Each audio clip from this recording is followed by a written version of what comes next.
It's good to see you today. Welcome to my backyard. This is my daily overflow time, the time that I spend with the Lord. I've already had time to be out here for a little while, and let me just tell you, it is super hot. It's really hot today. The heat index is right up there over 100, and wish you were here to join me, but there's a good chance you are inside right now in the air conditioning, so I'm happy for you. I just have always liked to be outside. If I can be outside when I spend time with the Lord, I am. So I'm usually in my backyard or on my porch. But sometimes it's too cold, it's too dark, something comes up. That's okay. The important thing is that you find what works for you. Over time, I found what works for me, and I'm sharing it with you in hopes that if you need a few new fresh ideas, hey, please grab mine.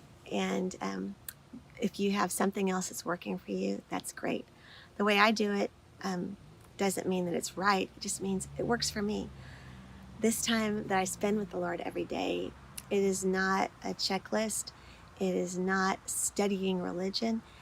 It's developing a relationship. This is me spending time with my Lord. And it's the one habit that I've put into my life that I can honestly say has reaped more rewards than any other single habit in my life. This is it. There's nothing fancy about it.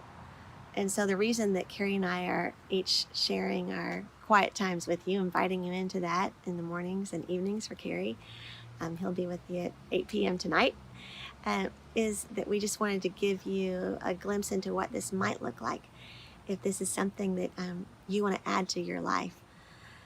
That I think the most important thing about a daily time with God is I've found the attitude that I bring into it, the attitude that I approach this with, that I am spending time with my Creator. And, I've seen before it written in a quote somewhere that it takes a long time to grow an old friend. And you will find as you spend time with the Lord day after day that more and more, just as in any relationship, anyone you'd spend time with, the more time you spend with them, the more comfortable you feel, the more relaxed it is. So if you are just starting out and this feels a little stilted, it's okay. Just relax. Just stay consistent. Stay at it. Consistency is much more important than how long you spend every day. I found it's a lot better to, spend 10 minutes a day with the Lord rather than just, once a week for 2 hours. Why is that? Well, it's kind of like, if you ate, if you only spent 10 minutes a day eating food, then your body would have something to live on for all those days. If you just ate once a week, but ate a lot more, it'd actually be much more unhealthy for you. You get sick a lot quicker. So I encourage you to just stay at it. If you miss a day, it's okay. Don't beat yourself up. Just jump right back in the next day, spending time with the Lord. So start out just with that attitude of expectancy, reverence. I really feel like, wow, God, this is holy ground. You're giving me this time to spend with you. It's a gift that I don't take lightly. I'm getting to meet with the Creator of the universe. Just a couple of days ago, I read an article about, I love astronomy, and just is amazing to look up at the stars at night. I was reading an astronomy article, and in it said, amazing, scientists have now figured out, exactly how big, and it named some stars, some galaxies, and it said in light years, this is how big it is. We have figured this out. And I thought, isn't that just like us as humans to see something God has done and then say, wow, I have figured this out. I am brilliant because I know something, when really we should be looking and saying, wow, can you believe who made this incredible galaxy, instead of saying how amazing we are that we can measure it. And so when I look into the Bible, it is alive. It's a living word. I know that to be true because it says it, but also because I found it to be true in my life. Because no matter where I'm reading or what place I am in my life, the words in this book never fail to speak deeply to me. There's always words that seem crafted just for me in that moment.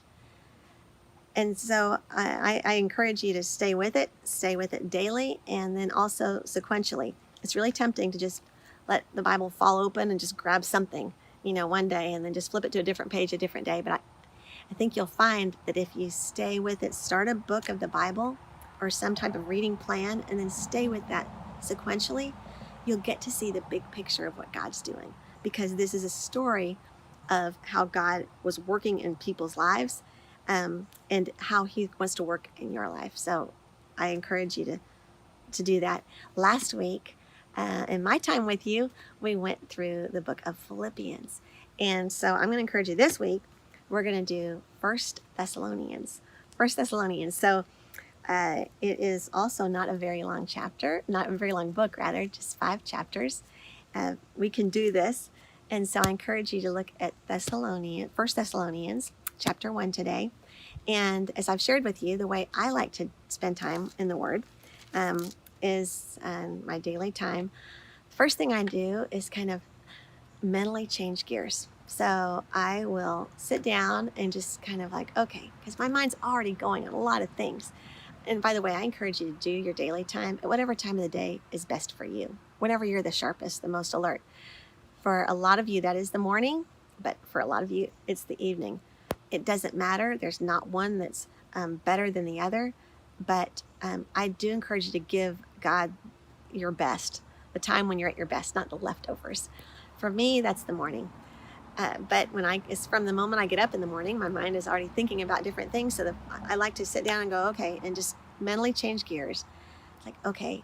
And then I stop and I get quiet, and I just, the verse in Psalms 46:10 says, "Be still and know that I am God." So I'm still and quiet and just take a few breaths and, okay, God, I'm ready to meet with you. Please teach me today. Let me know about you. And then I thank him. I thank him for what he's done in my life, and I thank him for what he's given me. I thank him for this new day.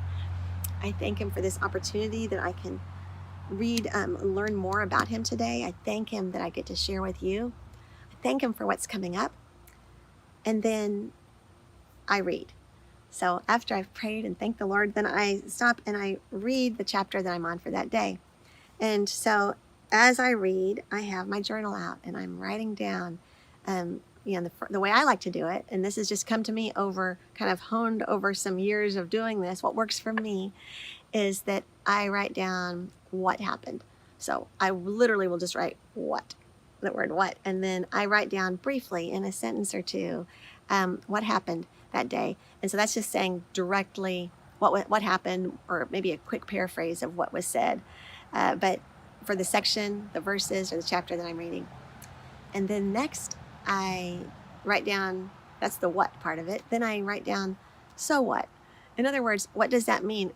Trying to understand it, really praying for understanding, and seeing, in Psalm 119, it says, open my heart that I can see wonderful things in your word. And so I just pray, Lord, let me really think deeply. Let me stop and think, what's going on here?